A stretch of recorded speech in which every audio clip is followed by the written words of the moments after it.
Regarde-moi. Si tu fouilles dans mes prédications, tu retrouveras plusieurs fois ce témoignage où on a voulu me couper le pied droit.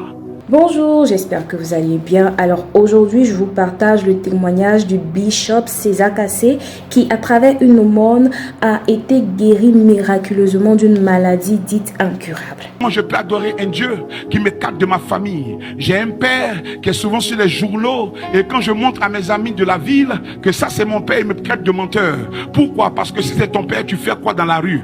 Mais je dis, mais Jésus, je ne peux pas te servir pendant que tu m'écartes de ma famille. Mais après, j'ai connu une difficulté où je me suis réveillé un matin, où j'ai vu mon pied droit gonfler et j'avais commencé à manifester une éléphantiasie. On va faire une radio, on constate qu'il y a 7 fractures dans mon pied.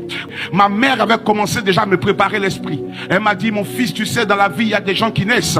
Malheureusement, ils naissent avec 2 pieds, ils peuvent mourir avec un pied. Je dis, maman, ce que tu dis est la vérité, mais je tiens à te dire que Jésus ne m'a pas dit ça. Je prêcherai sa parole avec mes 2 pieds pour annoncer Jésus aux gens. Elle dit, d'accord, mais ça va aller, il faut te préparer. J'ai cru. Pourquoi? Parce que je me suis dit que ce Dieu-là, si je lui fais appel, il viendra. Il se souviendra de toutes les fois où j'ai prêché au port des plages à des personnes de donner leur vie à Jésus. Et j'ai pleuré une nuit, j'ai dit, Seigneur, ne m'abandonne pas. C'est vrai que je me suis rébellé contre toi. C'est vrai que j'ai arrêté d'évangéliser. Mais pour le peu que j'ai fait hier, s'il te plaît, ne laisse pas mon pied être amputé. Alors je retourne à Grand Bassam. Je reviens d'une école qu'on appelle Robert Léon.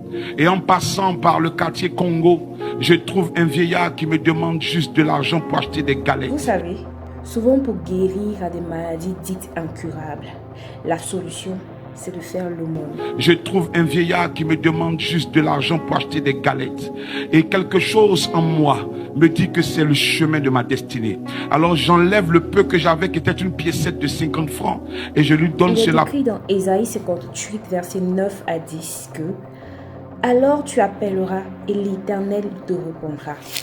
Si tu donnes ta propre subsistance à celui qui a faim, si tu rassasies l'âme de l'indigent, alors ta lumière se lèvera sur l'obscurité et les ténèbres seront comme le midi. » Piécette de 50 francs et je lui donne cela pour acheter les galettes. Et pendant que je lui donne les galettes, le vieux remarque mon pied. Il me dit, mais tu es blessé? Je lui dis, oui papa. Il me dit, depuis combien de temps? J'ai dit, ça fait longtemps. Il dit, ça guérira dans 3 jours.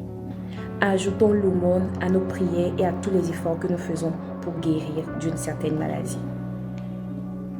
Bien-aimé, je n'ai pas compris, mais je me suis dit peut-être c'est un vieux qui est un peu déréglé et tout le reste. Mais lorsque je suis parti à la maison, le premier jour, je n'ai pas regardé parce que je n'ai pas considéré la parole. Le deuxième jour, je n'ai pas regardé. Mais le troisième jour, mon pied m'a interpellé parce que la lourdeur avait diminué. Je me relève et je regarde mon pied. J'ai vu qu'il y a une masse d'eau qui est venue sur le côté. Le temps, je vais descendre le pied par terre, paf! N'hésitez surtout pas à le partager à quelqu'un à qui ça pourrait faire du bien. Que Dieu vous bénisse. Bye bye.